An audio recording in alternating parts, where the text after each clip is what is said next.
কুণাল ঘোষের সঙ্গে বেশ বন্ধুত্ব হয়ে গেছে এই মন্তব্য করেছেন বিচারপতি অভিজিৎ গঙ্গোপাধ্যায়। একদিন আমার চেম্বারে এসেছিলেন, আমি তো বেশ অবাক হয়ে গেছিলাম। মানুষটা খারাপ নয়। আমি একটি অনুষ্ঠানে গেছিলাম, উঠে দাঁড়িয়ে আমার সঙ্গে কথা বললেন, ভদ্র মানুষ, ভালো ব্যবহার করলেন। আমিই বা কেন খারাপ ব্যবহার করব? ওনার একটি উপন্যাস আমাকে পাঠিয়েছেন, বেশ ভালো লিখেছেন, লেখার হাত খুব ভালো, যদিও আমাকে গালাগাল করতে ছাড়ছেন না, আমাকে টুল নিয়ে বাইরে বসতে বলেছেন। কুণাল ঘোষ সম্পর্কে এই মন্তব্য বিচারপতি অভিজিৎ গঙ্গোপাধ্যায়ের।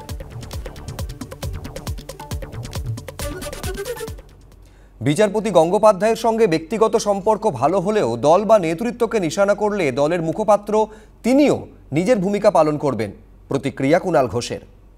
আমাকে নিয়ে বিচারপতি অভিজিৎ গঙ্গোপাধ্যায়ের মন্তব্যগুলি শুনলাম, ভালো লাগলো।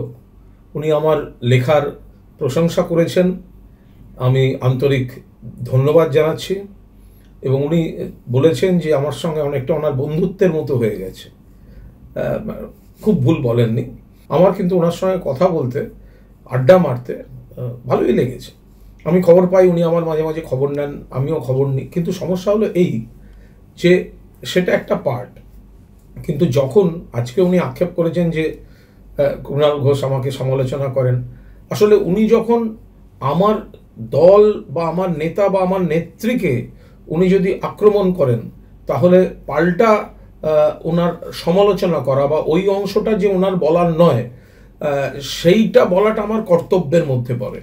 ফলে এর বাইরে মহামান্য বিচারপতির সঙ্গে তো আমার কোনো ব্যক্তিগত শত্রুতা নেই। আমি আবার বলছি, সত্যি ওনার সঙ্গে কথা বলতে ভালোই লেগেছে এবং নানা বিষয়ে কথা হয়েছে, সে কথাগুলো আমি এখানে বলতে চাই না।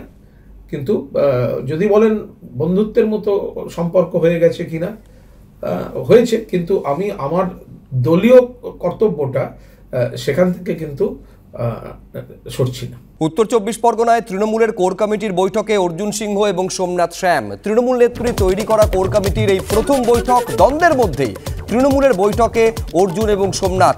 আরও বিস্তারিত আমরা জানবো, সরাসরি কথা বলবো আমাদের প্রতিনিধি সন্দীপ সরকারের সঙ্গে। সন্দীপ, যে সভা থেকে এই কোর কমিটি গঠন করে দিয়েছিলেন দেগঙ্গার, সেই সভায় একেবারে স্পষ্ট বার্তা ছিল মুখ্যমন্ত্রীর, কোনো রকম ঝগড়া অ্যালাউ করবো না। কিন্তু তারপর ঝগড়া বন্ধ হওয়া তো দূরের কথা, দ্বন্দ্ব উত্তরোত্তর বেড়েছে। নিঃসন্দেহে আজকের এই বৈঠকের দিকে নজর থাকবে যে এরপর সেই দ্বন্দ্বের অবসান ঘটিয়ে মৈত্রীর সুর শোনা যাচ্ছে কিনা।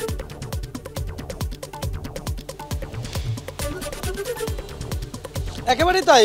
রাজ্য সভাপতির ডাকে এর আগে যে বৈঠক হয়েছিল, সেই বৈঠকে কিন্তু দুপক্ষকে আমরা এক টেবিলে উপস্থিত থাকতে দেখতে পাইনি। কিন্তু আজকে জেলার যে কোর কমিটি, উত্তর ২৪ পরগনা জেলার যে ২০ জনের কোর কমিটি, সেই কোর কমিটির বৈঠক মধ্যমগ্রামে তৃণমূল কংগ্রেসের কার্যালয়ে। সেখানে সোমনাথ শ্যাম, তৃণমূল কংগ্রেসের বিধায়ক, এবং সাংসদ অর্জুন সিংহ, তারা দুজনেই উপস্থিত রয়েছেন। এবং বৈঠকে রাজ্য এবং জেলা স্তরের একাধিক নেতা উপস্থিত রয়েছেন।